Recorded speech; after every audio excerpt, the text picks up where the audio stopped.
আগামীকাল বিকেলে নবান্ন থেকে আমি এবং সংশ্লিষ্ট দপ্তরের মাননীয় মন্ত্রী, সিএস, এফএস এবং অন্য আধিকারিকদের উপস্থিতিতে অগ্নিমিত্রা পাল এবং আমি একটি ফর্ম পাবলিশ করব, যেই ফর্ম অন্নপূর্ণা যোজনায় ফিল আপ করতে হবে এবং আমরা কালকেই বিস্তারিত বলবো। কারণ এনরোলমেন্ট যখন যত তাড়াতাড়ি করবেন তত বেনিফিট আমরা দিতে পারবো।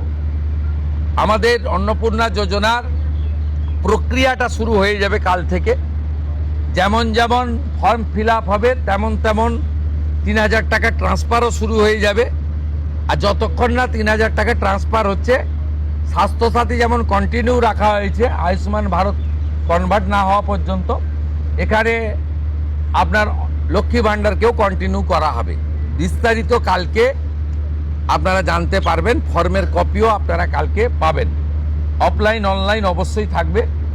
শুধু পাবলিকের উপরও ছেড়ে দেওয়া হবে না, বিধায়করা নিজ উদ্যোগে ফর্ম ফিল আপ করাবেন এবং সরকারও বিডিওদের নেতৃত্বে প্রত্যেক বাড়িতে বাড়িতে ফর্ম ফিল আপের জন্য সহযোগিতা করার জন্য লোক পাবেন। এবং মাথায় রাখতে হবে, ভারতীয়রাই কেবলমাত্র এই সুযোগ পাবেন, অভারতীয়রাই সুযোগ পাবেন না। ভারতবর্ষের সরকারের টাকা বাংলাদেশ থেকে আসা অবৈধ অনুপ্রবেশকারীদের দেওয়ার জন্য নয়, এটা খুব ক্রিস্টাল ক্লিয়ার।